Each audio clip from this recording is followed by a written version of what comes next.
The Assembly will hear an address by His Excellency Mahamadou Issoufou, President of the Republic of the Niger. I request protocol to escort His Excellency.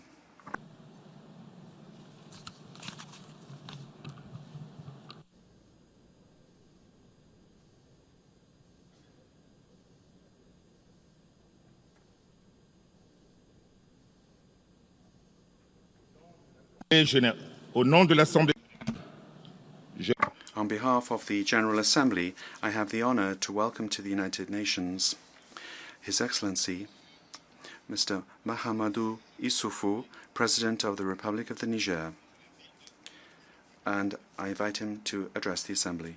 Monsieur le Président. Mr. President.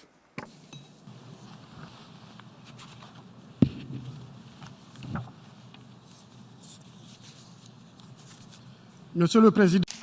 Mr. President, Excellencies, Heads of State and Government, ladies and gentlemen, heads of delegations, ladies and gentlemen.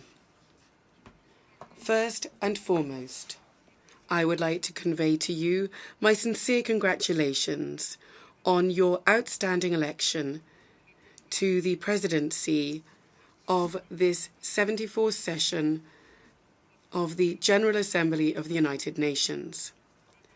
This election bears perfect witness through you to the considerable esteem in which the international community holds your great country, friend and brother of mine, the Federal Republic of Nigeria. Here I also see the well-earned culmination of your exemplary career as university professor and diplomat. This makes me certain that you will successfully carry out the difficult mission that has been conferred upon you.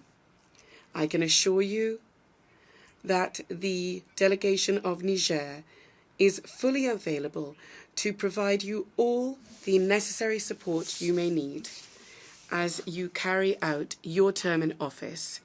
This also goes for the members of your bureau. I would also like to pay a well-deserved tribute to Madam Maria Fernanda Espinosa, outgoing President, for the exemplary way in which she headed up the work of the 73rd session. As for the Secretary General, Mr. Antonio Guterres, I would like to express to him our great appreciation for the painstaking work he has carried out to strengthen the effectiveness of our organization. He has done this not only by implementing some reforms, but also by being personally committed to causes such as the climate, security in the Sahel, migration, humanitarian matters, and others. I would like to make the most of having this podium to convey my deep gratitude to him and my wish for ongoing success. Mr. President, on the 7th of June this year, here in this very room, member states massively supported the candidacy of Niger put forward by Africa as a non-permanent member of the Security Council. This, for me, is the right place to express my sincere gratitude for this mark of confidence and esteem in my country. For my part, I fully grasp our responsibility. I can assure you that my country, Niger, will carry out this role with commitment and conviction in order to contribute to seeking solutions to the different challenges facing the international community. Mr. President, the theme chosen this year for our session namely galvanizing multilateral efforts for poverty eradication, quality education, climate action, and inclusion, is pertinent for several reasons. First and foremost, it rightly continues on from the theme of our previous session on shared responsibilities for peaceful, equitable, and sustainable societies. For us, this is also a good opportunity to state that multilateralism has only to date made progress following bloody conflicts. This was the case with the Treaty of Westphalia in 1648 and the Treaty of Vienna. These founded successive European orders after, respectively, the Wars of Religions and the Napoleonic Wars. The same is true of the attempt to set up the League of Nations after the First World War, and to set up our organization, the UN, after the Second World War. Each time, the aim was to set up rules and institutions that would create an order which would promote peaceful international relations, an order established on the rule of law, enabling countries to move on from the state of nature where each country had the absolute freedom to use force. In the preamble of the charter of our organization, it states that the aim is to save succeeding generations from the scourge of war. For this reason, we must not forget the lessons of the past. The increasingly complex nature of international relations makes multilateralism more necessary than ever in an increasingly globalized world, where the independence of states and nations is increasingly on the up.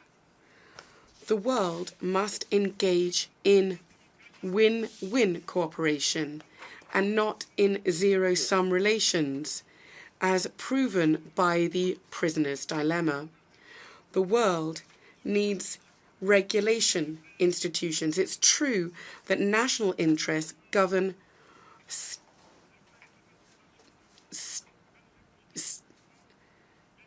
states.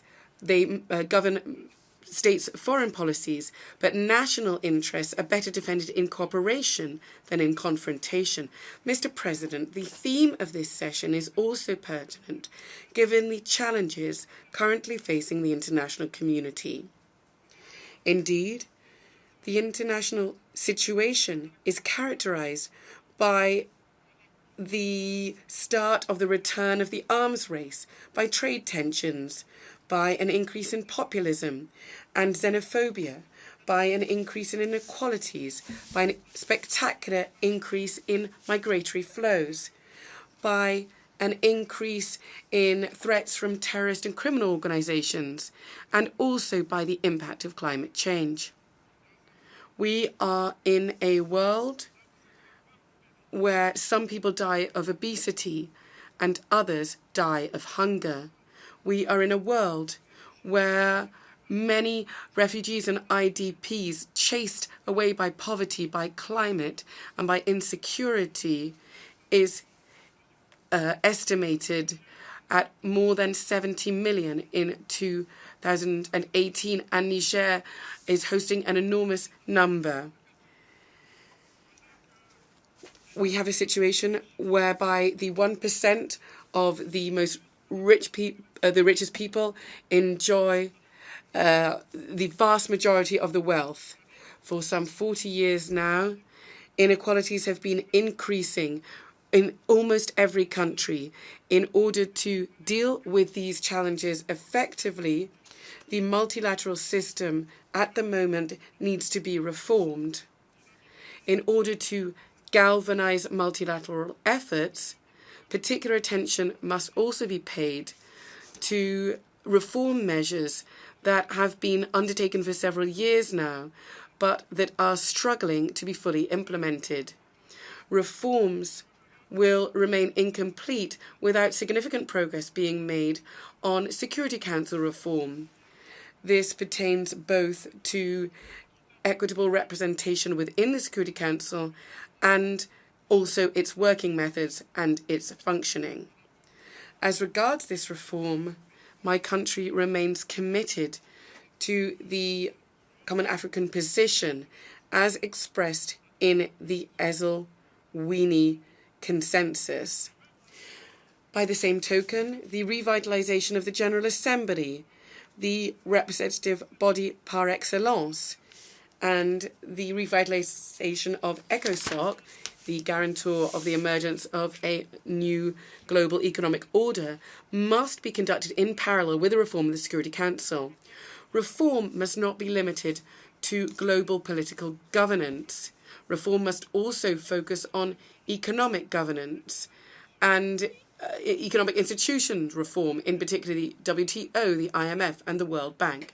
Without these reforms, it will be difficult to achieve the SDGs by 2030, and in particular SDG 1 on poverty eradication. Without these reforms, it will also be difficult to meet the aspirations of the African people in the 2063 agenda. The theme of our session is of course an opportunity to take stock of what has been achieved in terms of eradicating poverty through implementing these agendas.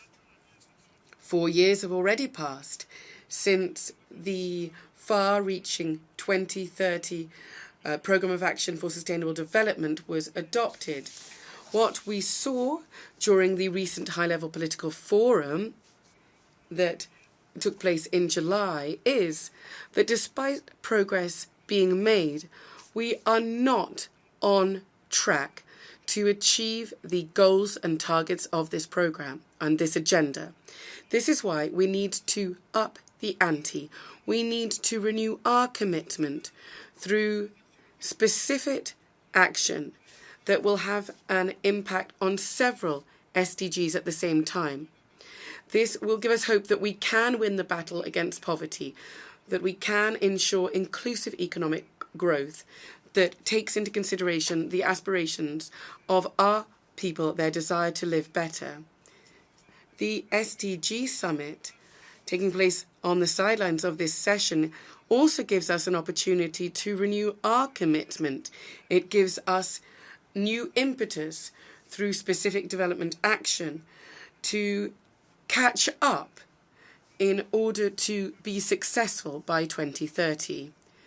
This leap forward that I'm alluding to can only be effective if there be effective mobilization of financial resources. This includes incorporating the private sector. I'd like to remind you that in order to achieve the SDGs, Africa needs $600 million each year. To this end, I welcome the commendable initiative of the Secretary General to have convened the high-level dialogue on financing for development.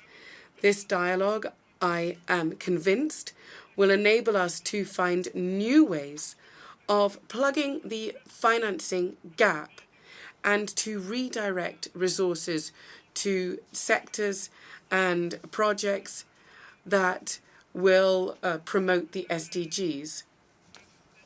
Here, I would like to highlight education, particularly the education of young girls. I'd like to highlight healthcare, and in particular reproductive healthcare. I'd also like to highlight the reduction of maternal and infant mortality. I would like to launch an appeal for vaccinations.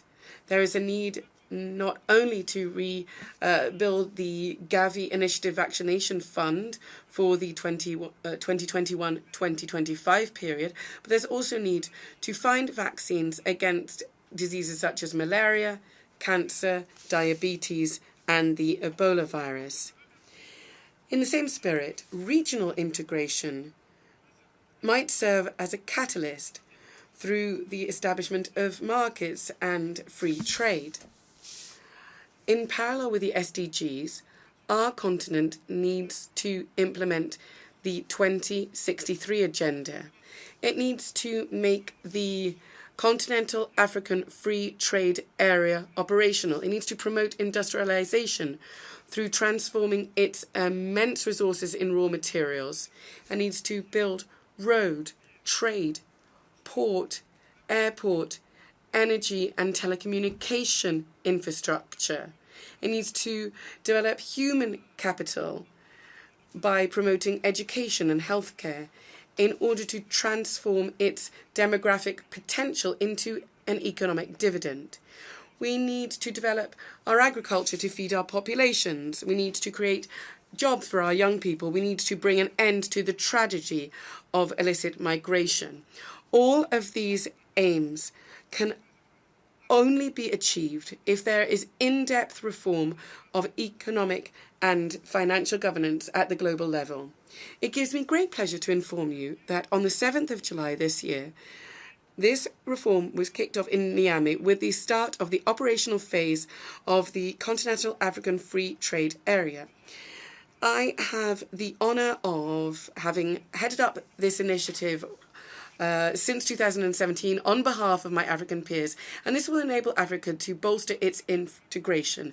Furthermore, through the implementation of the agreement and through the implementation of Agenda 2063, it will lay the bases for the transformation of our continent by establishing conditions for its prosperity, in particular by creating jobs for young people. Mr. President, this is now clear. The countries of the Sahel and the Lake Chad Basin have become the theatre of operation of terrorist and criminal organizations. The threat from them is some of the questions that come under multilateralism. Indeed, security is a global public good. Setting up robust coalitions to combat terrorism in Afghanistan, in Iraq and in Syria. By doing this, the international community has really grasped this. We deplore the fact that this is not the case in the Sahel and in the Lake Chad Basin area. There, threats from terrorist and criminal organizations have been magnified by the Libyan crisis. This is a crisis where the international community bears serious responsibility in terms of starting it. Therefore, as I have said on numerous occasions, the international community cannot turn away from these two regions. These two regions' populations, and in particular women and children there, are experiencing indescribable suffering. Be these refugees or IDPs, schools have been closed down, sacrificing the future of young people who are not able to get an education. In order to deal with the situation, the international community must find an urgent solution to the Libyan crisis, in particular by appointing a joint UN-AU special envoy. It must help to build the operational and intelligent capacities of the defence and security forces of our member states. It must bolster the operational and intelligent capacities of the joint multinational force operating against Boko Haram in the Lake Chad Basin, and also the G5 Sahel joint force. And we wish that to be brought under Chapter 7 of our Charter. The new strategy of terrorist groups seeks to cause inter-community conflicts. It seeks to expand insecurity to countries that to date have been spared. These are all reasons why we need to have concerted action against these terrorist groups. This is why, on the 14th of September this year, an extraordinary summit of heads of state and government of ECOWAS was held. It was specifically on regional security and on finding ways and means of tackling this together. It took place in Ouagadougou in Burkina Faso. This summit translates the strong commitment of the leaders of our region to tackle this scourge. However, it also focused on pooling our resources, faced with an increasingly organized common enemy, one that maintains a proven military capacity. I am delighted with the fact that ECOWAS, during this extraordinary summit, took significant decisions along these lines.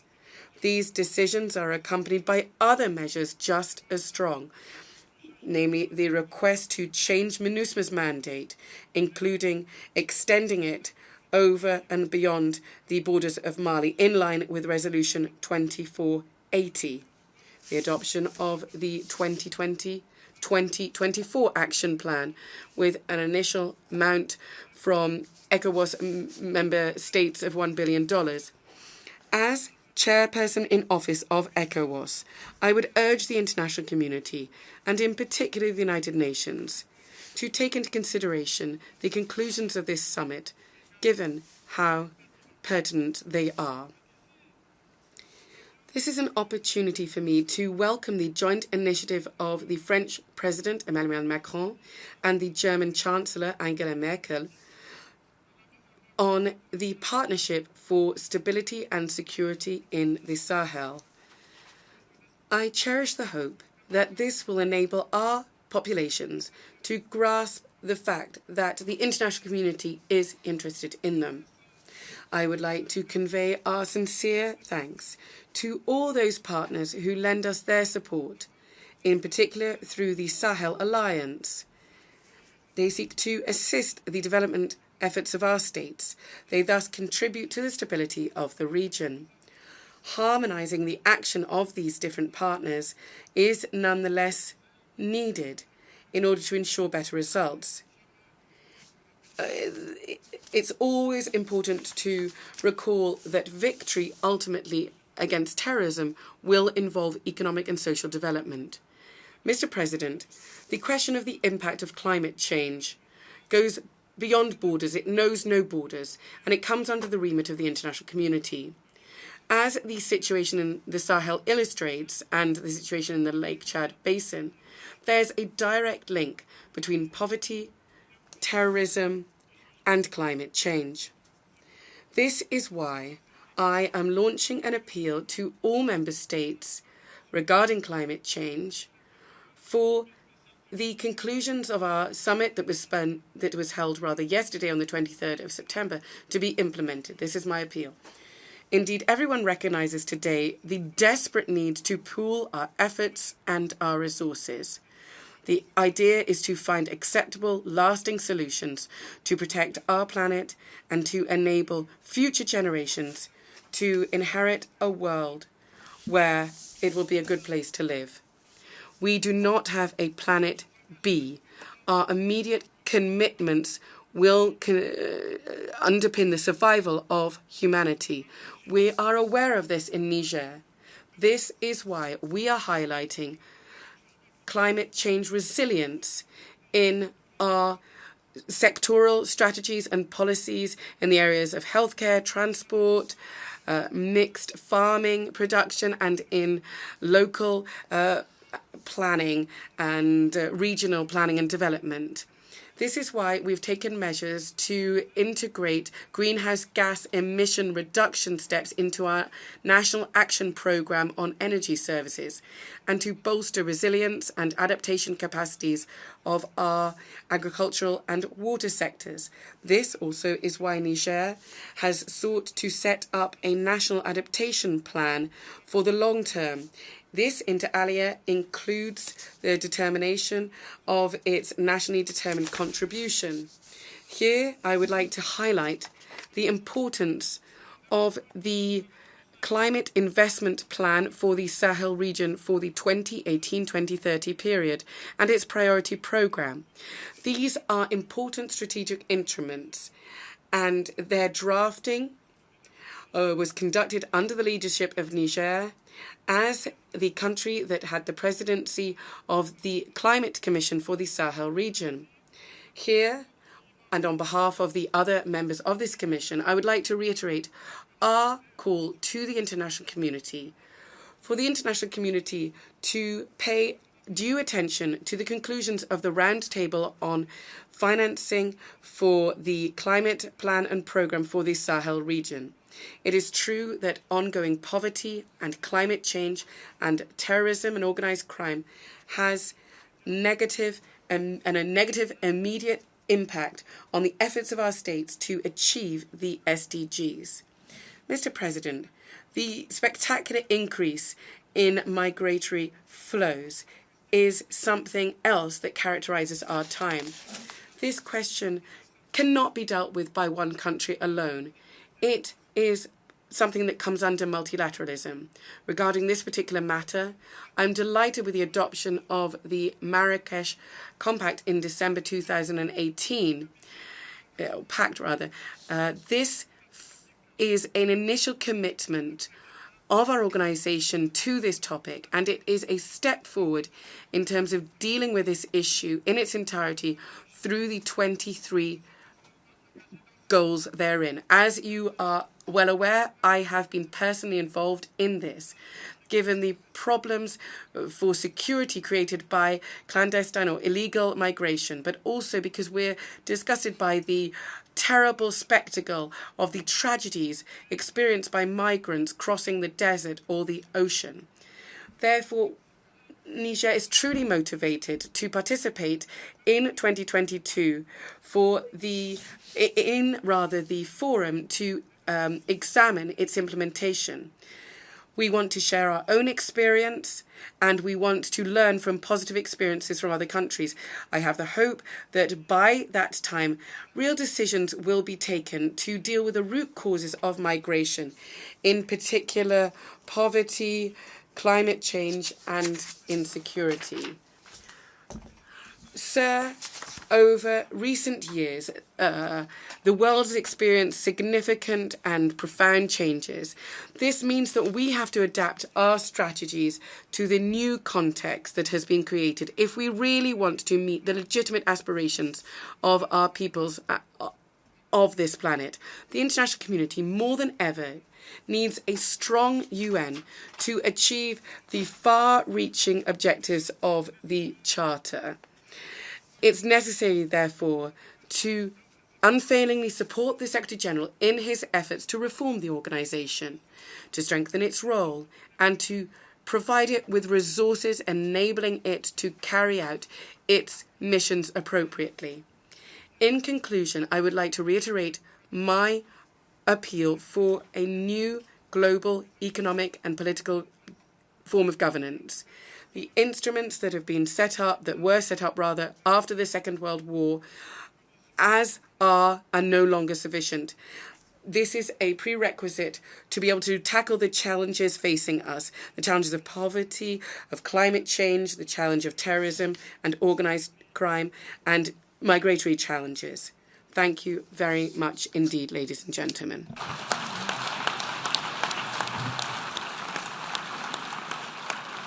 Au nom de l'Assemblée générale.